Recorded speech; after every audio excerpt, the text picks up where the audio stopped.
Now, front page of the Times, this story is inevitably going to cause concern, conversation and specifically debate around policy in our schools. Schools in England are, according to this latest report, routinely allowing children to switch their gender, and then the schools aren't telling their parents. Research published today by the right-of-centre think tank Policy Exchange says there's been a mass breach of safeguarding. The report condemns schools for what they say is they are uncritically accepting contested beliefs on gender identity, and say the practice of affirming gender distress has become embedded. They also suggest that some schools risk breaking the law by failing to offer single-sex toilets or by allowing organisations involved in political campaigning to provide relationship and sex education lesson resources. Let's find out more. Lottie Moore is the report's author. She's a research fellow at Policy Exchange and joins us now. Lottie, good morning. Morning, hi. Some of the claims are quite extraordinary and are going to cause concern. Explain to us, you put out loads of freedom of information requests, and what did you find happens in these schools when children raise concerns about their identity? So we found that there is a mass breach of safeguarding going on within the school system. There seems to be on this issue a safeguarding blind spot. So, parents are not being routinely informed when a child expresses gender distress at school. Schools are not informing their designated safeguarding lead, which when a child expresses any kind of mental health concern, that they should be doing. So medical practitioners or safeguarding leads have not been involved in these conversations. 4 in 10 secondary schools are operating policies of self-ID at school. And then we have the issue of single-sex spaces, single-sex toilets, changing rooms, and then children being allowed to participate in sports of the opposite sex. So there's a mass breach of safeguarding going on. And this is, primarily due to the fact that affirmative practice, which is, the concept of affirming a child's belief that they are the opposite sex, is just taking place at school without kind of any scrutiny or the usual safeguarding protocols that should be in place when a child discloses those kind of feelings. Do we have those protocols of what to do? Because this is an issue that's become an issue of much more concern, greater concern and prevalence in the last 5 years, particularly the number of children presenting with gender distress. Is there a policy approved for schools in which this is the structure you should go through, this is how you should deal with these problems when they arise? So we're waiting on guidance, on transgender guidance from the Department for Education. That has not yet materialised, but schools are in desperate need of that so that they know they know what to do when a child discloses these feelings.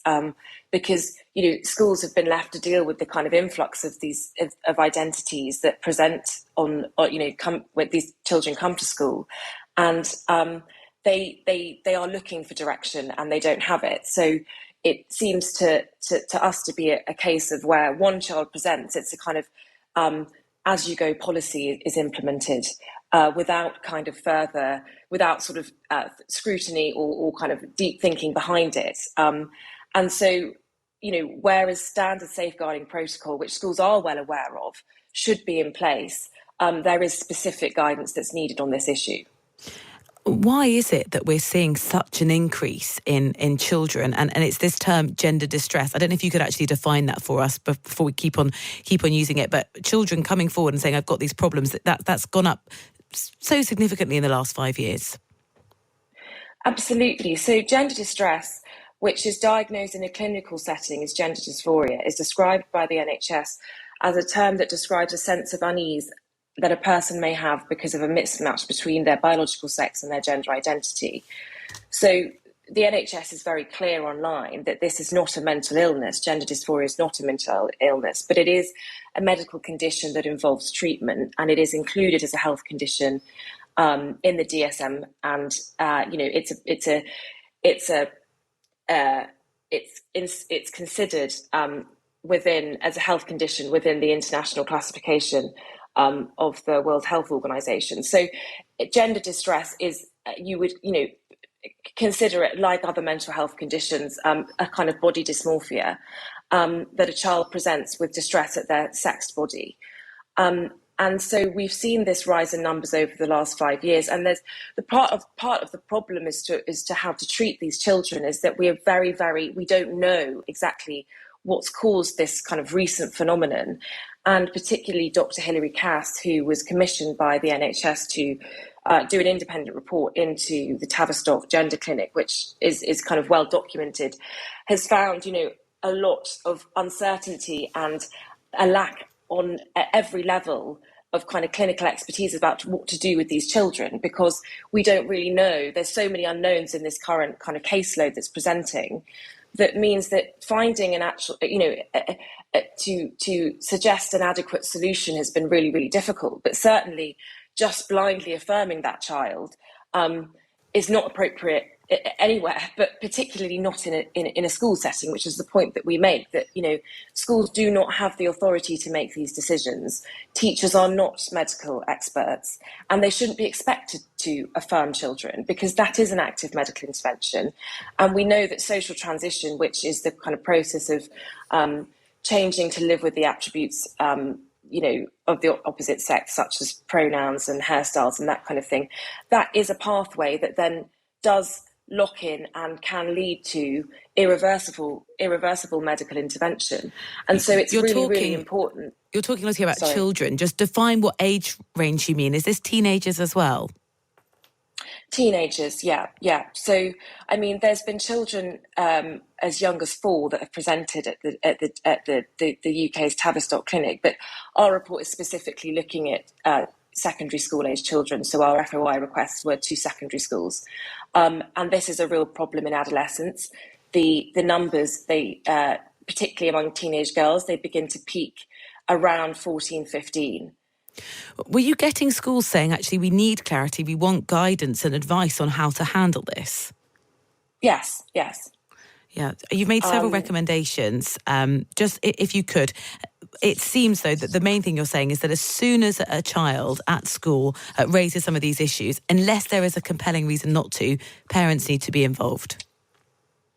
Absolutely. And it seems that what we've found is that many schools would come back and say, parents are unsupportive. Parents that might be unsupportive of their child's transition should not be informed. And I think these schools seem to be rewriting the definition of what we mean when we say parental support. A parent that is unsupportive of a kind of over-enthusiastic affirmation of their child, who they know better than anyone, who may have additional mental health needs, who may be autistic, who is, possibly gay, are being dismissed on the basis that they're unsupportive. That to me, that's not a safeguard. That's not an automatic safeguarding risk, and that shouldn't be considered as one. So really this sort of erosion of parental responsibility is really concerning. Lottie, thank you very much for the time at this time of the morning to explain the research for us. I know it's going to be a busy day for you. Lottie Moore is a research fellow at Policy Exchange and also author of the report. It makes the front page of the Times today, and as I've mentioned, as I'm sure you have concluded in listening to that conversation, it is going to cause lots of debate, discussion, policies at schools around some of the most hugely sensitive issues for our times.